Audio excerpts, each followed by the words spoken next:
Donc, montrer qu'une fonction continue est une bijection.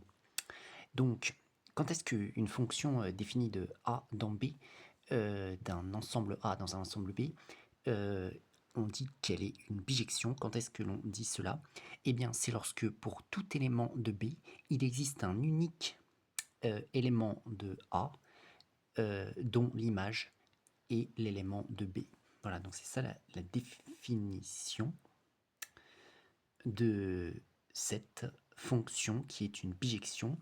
Et ici, quand on a une fonction continue, comment on fait pour montrer une technique pour montrer qu'elle est une bijection?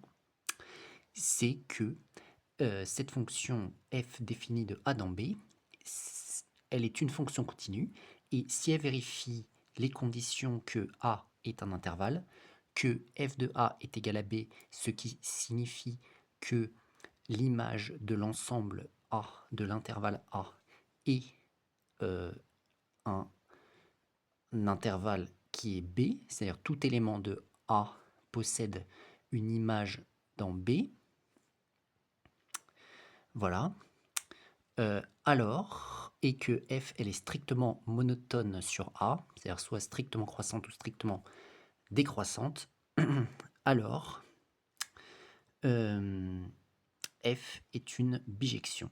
Voilà, c'est comme ça qu'on montre qu'une fonction continue est une bijection. Ça peut être une technique pour montrer que cette fonction est une bijection à condition que toutes ces conditions soient vérifiées. Et donc, si on essaye de regarder un exemple dans lequel on va montrer qu'une fonction est une bijection, donc on a une fonction f de r dans r plus étoile qui à x associe 10 puissance x. Donc R, c'est l'ensemble de départ, qui est un intervalle. R plus étoile, c'est l'ensemble d'arrivée, qui est aussi un intervalle. Et on va montrer que F est une bijection. Donc déjà, on va essayer de vérifier les conditions qu'on a indiquées là-bas. C'est-à-dire qu'on va essayer de voir si déjà A est un intervalle. Donc le A, dans notre situation, A, c'est égal à R. Et qui est égal à, en fait, moins l'infini, point virgule plus l'infini. Voilà. Donc, A est un intervalle. Voilà, donc déjà, on a bien cette condition-là qui est vérifiée. Ensuite, il faut montrer que l'image de A est égale à B par la fonction f. Voilà. Et que la fonction est strictement monotone. Bon, ça, on pourrait le faire en une seule étape. Donc, petit 2. Déjà, quel que soit x appartenant à R, on va faire l'expression de la fonction. Donc, on a l'image de x qui est égale à 10 puissance x. Mais ça, on va le changer en une autre expression. Parce que ce qu'il faut savoir, c'est que d'après la propriété de la fonction exponentielle, e de ln de 10, c'est égal à 10. Et tout ça est à la puissance x. D'après les propriétés des puissances, ça nous donne, quand on a a puissance b à la puissance c, c'est égal à a puissance b fois c. Donc, par conséquent, ici, on a a puissance b à la puissance c, ça va donner a puissance b fois c, c'est-à-dire ln de 10 fois x, comme cela. Voilà. Et nous obtenons cette expression-là de la fonction 10 puissance x qui va être plus facile à analyser. Cette fonction-là est dérivable, donc f est dérivable, donc on va la dériver.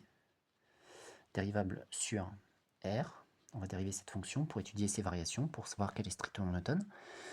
D'ailleurs, si elle est dérivable, elle est aussi continue, hein, pour information, donc vérifier aussi la condition qu'elle est continue. Donc, f' de x va être égal à quoi? Donc, on a ici une fonction de la forme e de u. Donc, la dérivée de e de u, c'est u' e de u. Donc, c'est-à-dire qu'on va dériver la fonction qui est à l'intérieur de la fonction exponentielle, qu'on va descendre devant en facteur. Et si on dérive ça, ça nous donne juste ln de 10. Voilà, donc déjà on obtient ln de 10 fois e de, donc e de u, c'est-à-dire qu'on remet le u, c'est-à-dire ln de x, enfin ln de 10 fois x. Voilà, nous obtenons cette fonction. On va étudier son signe. Donc ln de 10, c'est de quel signe? C'est strictement supérieur à 0, puisque tout x supérieur à 1, son image par la fonction ln est supérieure strictement à 0. Ensuite, d'autre part, exponentielle de ln de 10 fois x est aussi strictement supérieure à 0, car la fonction exponentielle est toujours strictement supérieure à 0. Voilà. Donc, f' de x est strictement supérieur à 0. Voilà. Ainsi, donc f est strictement, quand une fonction, sa dérivée est strictement positive sur un intervalle, cette fonction est strictement croissante sur cet intervalle. Donc strictement croissante sur R. Voilà, on a vu qu'elle était strictement croissante, donc elle est strictement monotone. Nous allons calculer les limites pour avoir l'ensemble d'arrivées de la fonction.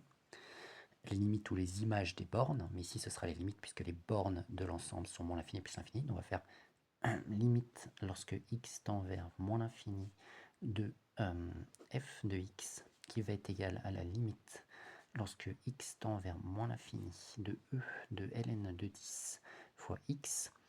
Et ça revient à faire, si on fait un changement de variable, la limite lorsque lorsque grand X va tendre vers moins l'infini de e de grand X. Et on sait très bien que ça donne 0. Voilà. C'est une propriété de la fonction exponentielle en moins l'infini, elle tend vers 0. Parce que ici, en exposant, ça tendra aussi vers moins l'infini. Le grand X a été remplacé par ln de 10 fois x.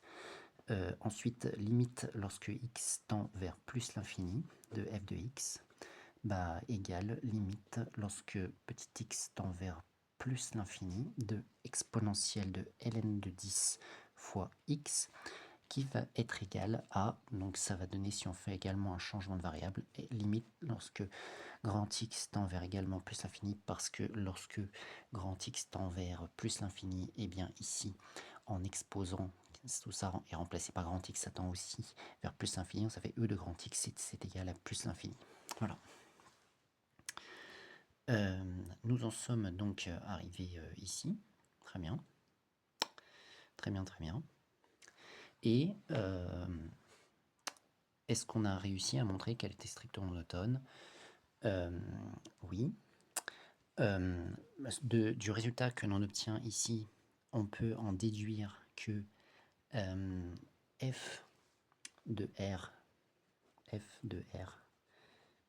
est bien égal à R plus étoile, qui est égal à 0, plus l'infini, étant donné qu'on a vu que la fonction f était strictement croissante sur R et que sa limite en moins l'infini était égale à 0 et que sa limite en plus l'infini est égale à plus l'infini, cela implique que l'image de cet ensemble R est R plus étoile par la fonction. Donc nous avons toutes les conditions qui sont vérifiées. Cette fonction, elle est déjà l'ensemble de départ est un intervalle. L'image de l'ensemble de départ est bien égale à l'ensemble d'arrivée, c'est-à-dire l'ensemble d'arrivée étant R plus étoile. La fonction f, elle est strictement croissante sur R. C'est ce que nous avons montré en calculant sa dérivée. Et donc, f est donc une bijection. Donc on peut dire f est une bijection de R dans R plus étoile. Voilà comment montrer qu'une fonction est une bijection, qu'une fonction continue est une bijection. Bon, bien sûr, il n'y a pas que les fonctions continues qui sont des bijections. Il y a donc d'autres manières de montrer que des fonctions sont des bijections.